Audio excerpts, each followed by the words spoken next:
Hello, good morning সবাইকে। তোমরা দেখলে আমি 11টার সময় আরণ্যকের খিচুড়ি বসিয়েছি। আর আরণ্যকে এখানে বার্থডেতে পাওয়া একটা ক্যাডবেরি একটুখানি টুকরো ভেঙে দেওয়া হয়েছিলো।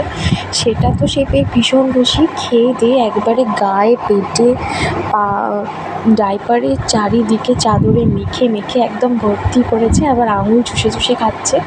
আর আমি সবাইকে দেখাচ্ছিলাম যে দেখো কীরকমভাবে ও ক্যাডবেরিটা গায়ে মেখেছে। ও আবার আঙুল চুষে চুষে খেয়ে দেখিয়ে দিচ্ছে ওর এত পছন্দ হয়েছে, বারবার চাইছিল।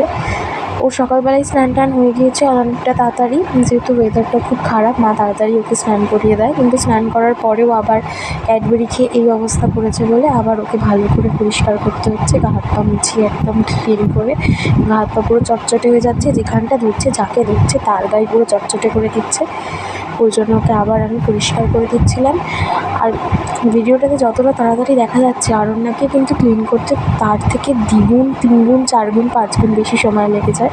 প্রচুর ও ট্যান্ট্রাম করে, মানে ওকে পরিষ্কার করতে যাওয়া মানে ভীষণ ধৈর্যের ব্যাপার। ও মানে করবে না, এটা করতে যাবে একবার, সেটা করতে যাবে একবার, ভীষণ দুষ্টুপনা।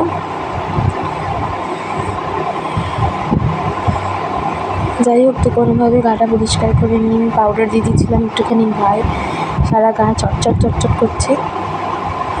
আর আরণ্যকের খেলনার জিনিসের মধ্যে পুতুল, গাড়ি সব ছেড়ে দিয়ে আরণ্যক মগ, বাসনপত্র নিয়ে খেলতে ভীষণ বেশি ভালোবাসে। এই জামাটা আরণ্যককে বার্থডেতে আমার বাপির একটা বন্ধু গিফট করেছে। সেই নতুন জামাটা ও বার্থডের দিনকেই পরে ফেলেছিল, যেহেতু আমরা ভেন্যুতে ছিলাম, তো সেখানে অন্যান্য জামাকাপড়ও নিয়ে যাওয়া হয়েছিল না। আর ও পুরো একদম লাল টাল ফেলে কেক টেক খেয়ে একদম ভর্তি করে ফেলেছিল, মানে অল্পই খেয়ে।